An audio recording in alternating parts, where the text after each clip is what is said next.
Poliisi yakedde okuyiwa Kakindu Mbabazi wabadde asuubira okukuba olukuŋŋaana.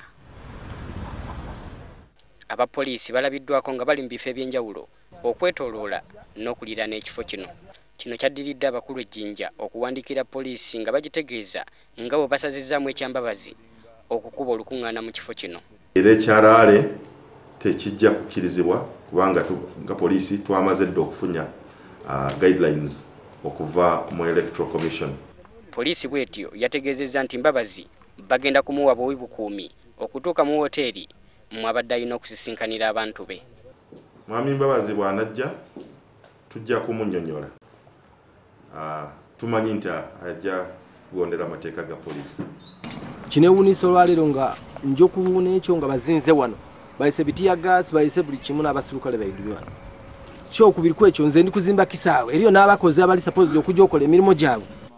Bo abawagizi ba John Patrick amama Mbabazi bakedde kutegeeza bannaabwe ekifo omuntu waabwe wagenda okusookera okukuba olukuŋŋaana ayogereko eri abawagizi be. Kujja mu maiso tulidde nti meeting gyajja okusooka okuba nayo eri Kakindu playground olukusa lwatuweebwa Jinja Municipal Authorities era bwe tunamala meeting Kakindu tujja kugolola kazi mingi.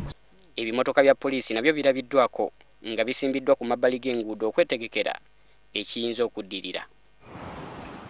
Wadde nga poliisi ebadde yeetegese obwenkanidde awo baba abawagizi ba Mbabazi nga bakutte ebipande babadde bagenda mu maaso n'okuwera nga bwe watali muntu yenna ayinza kubaziyiza kwaniriza muntu waabwe.